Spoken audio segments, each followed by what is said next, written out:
நான் உங்கள் ஆர் தியாகராஜன் பேசுகிறேன். இந்த பதிவில் எத்திலீன் கிளைக்கால் பாய்சனிங் எப்படி டாக் அஃபெக்ட் பண்ணுதுங்கிறத நம்ம பார்ப்போம். ஃபஸ்ட்டு எத்திலீன் கிளைக்கால் எதில் இருக்குது அப்படிங்கிறத ஃபஸ்ட்டு நம்ம பார்ப்போம். எத்திலீன் கிளைக்கால் ரேடியேட்டர் லிக்விடில் இருக்குது. காரில் யூஸ் பண்ணுறாங்க. அது வந்து கார் வந்து ஹை ஆல்டிடியூட்டில் போகும்போது, ஊட்டி கொடைக்கானல் மாதிரி ஹை ஆல்டிடியூட்டில் போகும்போது அங்கே அது வந்து ஐஸ் ஆகிடக்கூடாது லோ டெம்பரேச்சர்னால. அதனால் அது ஐஸ் ஆகாமல் இருக்கிறதுக்காக எத்திலீன் கிளைக்கால் கொஞ்சம் சேர்க்குறாங்க. அது மட்டும் இல்லாமல் car engine oil, bike engine oil, சுவரில் அடிக்கிற பெயிண்ட்டு, கிரில்லில் அடிக்கிற பெயிண்ட்டு, வுட்டில் அடிக்கிற பெயிண்ட்டு இதில் எல்லாமே இருக்குது. அப்புறம் இங்க்லேயும் எத்திலீன் கிளைக்கால் கொஞ்சம் சேர்க்குறாங்க. பிரிண்டரில் இருக்கிற பிரிண்டர் கார்ட்ரேஜ், டோனர் கார்ட்ரேஜ்லேயும் இந்த எத்திலீன் கிளைக்கால் கொஞ்சம் அளவு சேர்க்குறாங்க. இது எல்லாத்தையுமே குப்பை தொட்டியில் கிடக்கும்போது அது வந்து ஆக்சிடென்டெல்லாம் சாப்பிட்றதுக்கு சான்ஸ் இருக்குது. கார் கேரேஜில் நிறுத்தியிருப்போம், கசிஞ்சிருக்கும் போது டாக் அதை சாப்பிட்றதுக்கு சான்ஸ் இருக்குது. இது எப்படி ஆகுதுன்னாக்கா, காரை எடுத்துக்கிட்டு டாக் ஓனர் போயிடுவார். அதுக்கு கீழே வலிஞ்சு கிடக்கிற எத்திலீன் கிளைக்கால் உள்ள ஆயிலில் வந்து இது வந்து அது வந்து ரொம்ப ஸ்வீட்டாக இருக்கும். ஃபஸ்ட்டு போர்டம்னால அதை நக்கும். பொழுது போகாதனால என்ன தானே இங்கே இருக்குது கொட்டியிருக்குன்ட்டு அதை நக்கி பார்க்கும்போது ஸ்வீட்டாக இருந்த உடனே அது ஆனால் ஒன்றும் அந்த ஸ்வீட்டான தடவை தானே தவிர அது ஒன்றும் வாசனையாக இருக்காது. அந்த ஸ்வீட்டு அதுக்கு ரொம்ப பிடிச்சி போய் டேஸ்ட் பிடிச்சி போய் அது வந்து அதை நிறைய நக்க ஆரம்பிச்சிடும். இங்கே தான் பிரச்சனையே ஆரம்பிக்குது. ஏன்னா ethylene glycol 5 kg body weight உள்ள ஒரு டாகுக்கு நீங்கள் 1 டீஸ்பூன் கொடுத்தாலே போதும், அது இறந்துடும். ஸோ அவ்வளோ டேஞ்சரான ஒரு chemical ethylene glycol. So 5 kgக்கு 1 teaspoon இதுதான் கணக்கு. ஸோ சின்ன நாய்கள், குட்டி நாய்கள்லாம் ரொம்ப இதனால் பாதிக்கப்படும். ஈவன் சின்ன குழந்தைகளும் இதனால் பாதிக்கப்படும். தெரியாதனமாக நக்கிடுவாங்க. அது வந்து ஒரு பெரிய பாய்சனில் கொண்டு போய் இறப்பை ஏற்படுத்தும். இதில் என்னென்ன ஸ்டேஜஸ் இருக்குது, அறிகுறிகள் என்ன இருக்குன்னு பார்ப்போம். முதல் ஸ்டேஜ் அது நக்குனதுலேருந்து 30 நிமிஷத்தில் நாய்க்குட்டிக்கு என்ன ஏற்படும்னாக்க, ஃபஸ்ட்டு அது நல்லா ஆக்டிவாக இருந்த நாய்க்குட்டி வந்து ரொம்ப லெத்தார்ஜியாக இருக்கும். ரொம்ப ஆக்டிவே இல்லாமல் ஒரு ஓரமாக சோர்ந்து படுத்து கிடக்கும். அப்புறம் வாமிட் எடுக்கும். வாமிட் எடுத்ததுக்கு அப்புறம் கொஞ்சம் நிறையா யூரின் போகும், நிறையா அதுக்கு தண்ணி குடிக்கும். கொஞ்ச நேரத்தில் அது வந்து வாமிஷன் அதிகமாக டீஹைட்ரேஷன் அதிகமாக அதுக்கு ஃபிட்ஸ் வர ஆரம்பிச்சிடும். வலிப்பு வந்து அதுக்கப்புறம் மயக்கம் அடைஞ்சிடும், கோமான்னு சொல்லுவாங்க. அந்த ஸ்டேஜுக்கு போயிடும். இது வந்து நக்குனதுலேருந்து 30 நிமிஷத்துக்குள்ளே இந்த இதெல்லாம் நடக்கும், இந்த அறிகுறிகள்லாம் தென்படும்.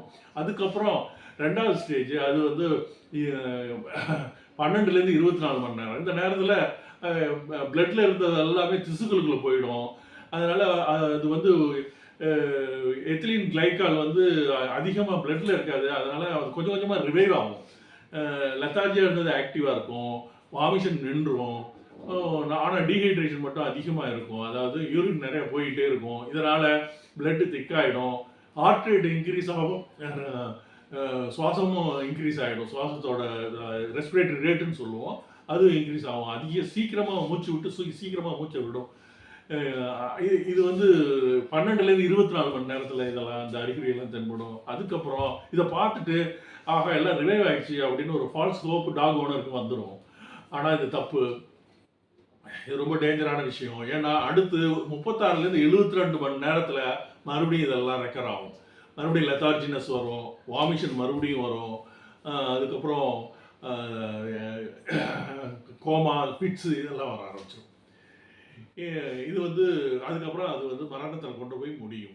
இதுக்கு முக்கியமான காரணம், முதல்ல 6 மணி நேரத்தில் நம்ம பிளட்டை எடுத்து செக் பண்ணணும். அப்போ தான் பிளட்டில் இருக்கிற எத்திலீன் கிளைக்காலை நம்ம கண்டுபிடிக்க முடியும். 6 மணி நேரத்துக்கு அப்புறம் அது லிவரில் மெட்டபலைஸ் ஆகி எத்திலீன் கிளைக்கால் அதோட கெமிக்கல் ஸ்ட்ரக்சரே சேஞ்ச் பண்ணிடும். லிவர் வெவ்வேறு பை ப்ராடக்டாக அது மாற்றிடும். அந்த பை ப்ராடக்ட்லாம் பிளட்டு மூலமாக கிட்னிக்கு போகும்போது அது கிட்னியை பாதிச்சிடும். அங்கே அக்யூட் நெஃப்ரைட்டிஸை உருவாக்கிடும். நெஃப்ரைட்டிஸ்னால் அது அங்கே இருக்கிற கிட்னியில் இருக்கிற செல்லெல்லாம் பாதிப்பு அடைஞ்சு அது வீக்கமாகி அது செய்ய வேண்டிய வேலையை ஒழுங்காக செய்யாது. இப்படி இருக்கும் பட்சத்தில் கிட்னி செய்ய வேண்டிய வேலையெல்லாம் அது செய்யாததுனால வேஸ்ட் ப்ராடக்ட்லாம் பிளட்லேயே சுற்றிக்கிட்டு இருக்கும். யூரினில் போக வேண்டிய யூரியா வந்து பிளட்லேயே சுற்றிட்டு இருக்கிறதுனால யுரீமியா வந்துடும். யுரீமியா வந்ததுனால அவங்க ஃபிட்ஸ் வரும். அதுக்கப்புறம் கோமா வந்து இறந்துருவாங்க. அது நாய்க்குட்டியும் இறந்துடும், குழந்தைகளும் இறந்துருவாங்க.